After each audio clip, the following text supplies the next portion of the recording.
All right, this is my desk heater. So I have this actually underneath my desk, and I needed a few things. I needed something that was extremely efficient, right? I needed something that was quiet because I have it under my desk and I'm working. I'm on calls all the time. I can't have this fan running in the background causing that white noise. And something small that kind of looks good. So I like the style of this. I looked on AI I actually used AI, and AI put all the parameters I needed. I wanted something that was pretty relatively cheap because there's no reason to spend for features you're not going to use. And this came up. This has all the features that I need. So it has a remote, which is really nice. You turn it on and off with the remote. And then if I turn it back on, I can go through different settings. Okay. So here is just a fan, right? Here is it's just on, running high, running on basically at just the first level. And then there's, then there's high 1, high 2, and high 3. Just think of this as your car, just your heat blasting, right? And then what I usually leave it on is eco. So eco mode allows you to set a temperature, and if it falls below that temperature, this kicks on. Okay.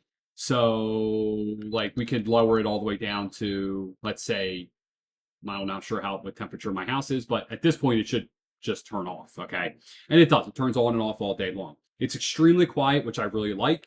It also has the ability to oscillate, which I also enjoy.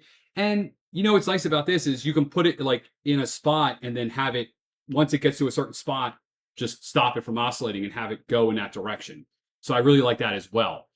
It also has the ability to turn the beep on and off, which I like because I don't want to, when I'm messing with this thing during a call, I don't want this beep to go on in the background. And I also have the ability to put a timer on, right? So I can have it run for, I think that's an hour or 2 hours or 3 hours or something like that, whatever.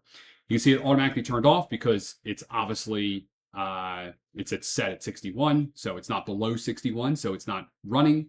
So that's what the efficiency stuff comes in. And all in all, it just was super highly rated. And I am agreeing with the internet. This is a great little heater. And it's really nice to heat up just the area that I'm in, little space heater, and not have to heat the whole house up. Yeah. Good job, guys.